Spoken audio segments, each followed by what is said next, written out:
Bienvenue sur Afro Info 243 de partout d'où vous nous regardez à travers le monde. Nous sommes en République démocratique du Congo. La synergie des mouvements citoyens du Nord Kivu annonce la poursuite des actions pacifiques pour demander le départ définitif de la MONUSCO face à la dégradation de la situation sécuritaire dans la province, notamment l'occupation de la cité frontalière des Bunagana ainsi que d'autres localités du territoire de Rutshuru par le M23.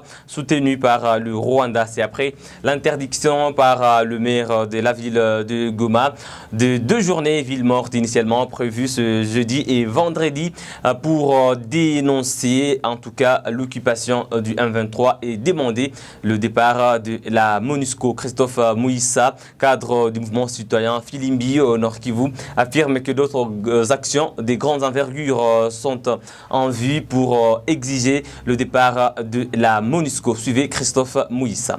Bon, le message, c'est qu'il fallait maintenir d'abord la pression par rapport à tout ce qu'il y a comme pression sur les départs, notre demande sur le départ de la MONUSCO, mais aussi maintenir cette tension populaire qu'il y a déjà dans les chefs de notre population pour rappeler aussi à la MONUSCO et à notre gouvernement que tôt ou tard, la MONUSCO doit finir par partir. Et ainsi, il y a une dynamique d'action qui a été organisée.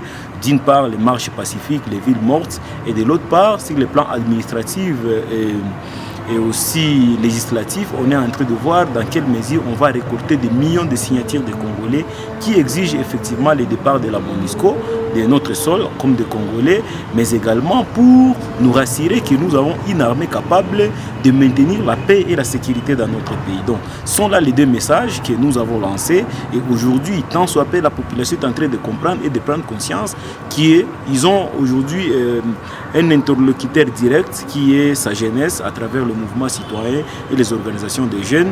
Et du coup, vous comprenez que la tension est en train de monter et aujourd'hui, la MONUSCO se retrouve dans la difficulté de faire des circulations normales parce qu'ils savent qu'ils sont en face d'un peuple bien préparé et déterminé qui va résister à tout ce qui aura comme provocation au départ de sa circulation et de toute la communication. Donc, pour nous, nous sommes réjouis parce que la tension est maintenue, la demande reste maintenue, mais aussi l'exigence reste maintenue.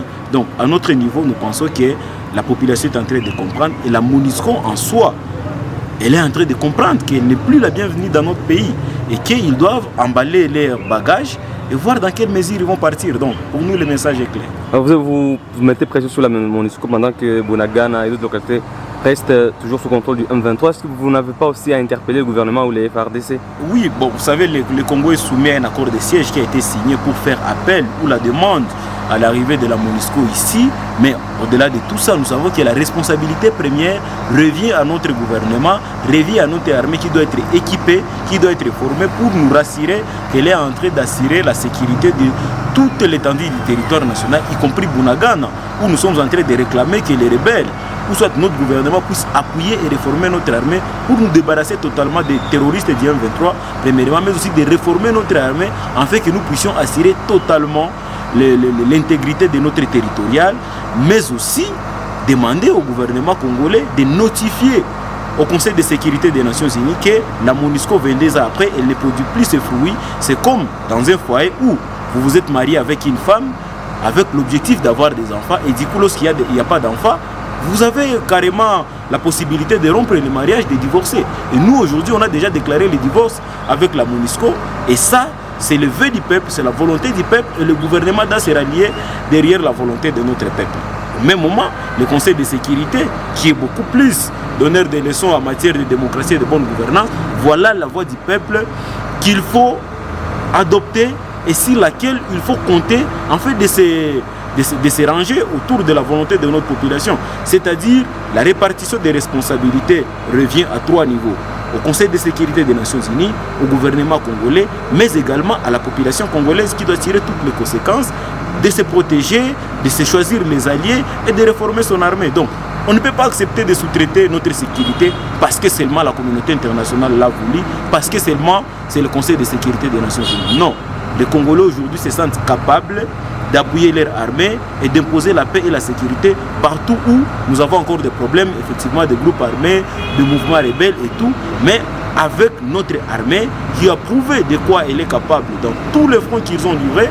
Aujourd'hui, ce n'est pas une petite rébellion comme celle du M23 ou les groupes armés qui sont là, qui peuvent être poursuivis, pourchassés et être ramenés à l'ordre, qui peut nous manquer. Donc, les responsabilités, comme nous l'avons dit, c'est partagé et chaque parti doit tirer sa conclusion. La dernière question, il y a eu 37 morts lors des dernières manifestations contre la MONUSCO. Est-ce que vous ne pensez pas que cette pression va vous coûter aussi cher encore cette fois? Nous coûter cher, on ne sait pas dans quelle mesure, parce que nous sommes en train de les demander à notre gouvernement qu'ils doivent faire pression à la communauté internationale via le Conseil de sécurité des Nations Unies pour nous donner qui ont tué nos compatriotes. Ça, nous devons l'avoir. Ces gens-là doivent être poursuivis, ils doivent être jugés, ils doivent être condamnés. Nous devons savoir quel type d'armes a tué les Congolais sur leur propre sol. Et pourquoi ils sont tués? Ils sont tués uniquement parce qu'ils demandaient la sécurité, la paix, la dignité, de vivre avec honnêteté dans leur propre pays. Et malheureusement, ceux qui ont été appelés à venir les sécuriser, ce sont eux qui se transforment en bourreaux pour les tirer. C'est-à-dire, au-delà des millions de morts de Congolais que nous avons déjà enregistrés, la MONUSCO a ajouté encore de nouvelles victimes, alors qu'elle est censée venir protéger les civils et leurs biens. Et malheureusement, c'est la MONUSCO qui se transforme encore une fois de plus en tueur. Et ça, on ne peut pas accepter que les gens qui étaient censés venir nous sécuriser, que ce soit eux qui continuent encore à nous tirer. Donc, nous n'avons pas peur, aussi longtemps que nous sommes dans notre propre pays. D'abord, on ne se reproche de rien. C'est à la communauté internationale et à notre gouvernement de diligenter les enquêtes sur comment est-ce que ces familles devront être indemnisées, comment est-ce que ces victimes devront être honorées comme des héros, comme des martyrs, et que la communauté internationale doit se prendre aussi en charge, c'est-à-dire se retirer là où on ne le veut plus. On ne le veut plus, c'est tout, ils doivent aussi partir. C'est normal. On a fait de même en Angola, on a fait de même au Rwanda, en Somalie, en Afghanistan. Ils se sont retirés. Chez nous aussi, ils doivent se retirer. On ne sait plus qu'a fait la MONUSCO ici 22 ans après. Et même ils ont avoué qu'ils ne sont plus capables de combattre le M23.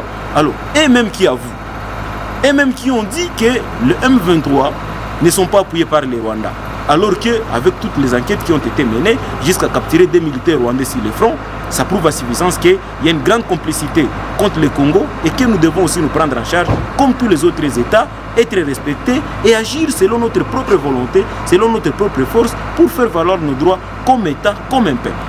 Voilà, mesdames et messieurs, c'est par là que nous mettons un terme à cette production sur Afro Info 243. N'oubliez pas de vous abonner en cliquant sur s'abonner, activer la cloche des notifications pour ne rien rater de nos prochaines productions. On se fixe un nouveau rendez-vous d'actualité. À très bientôt.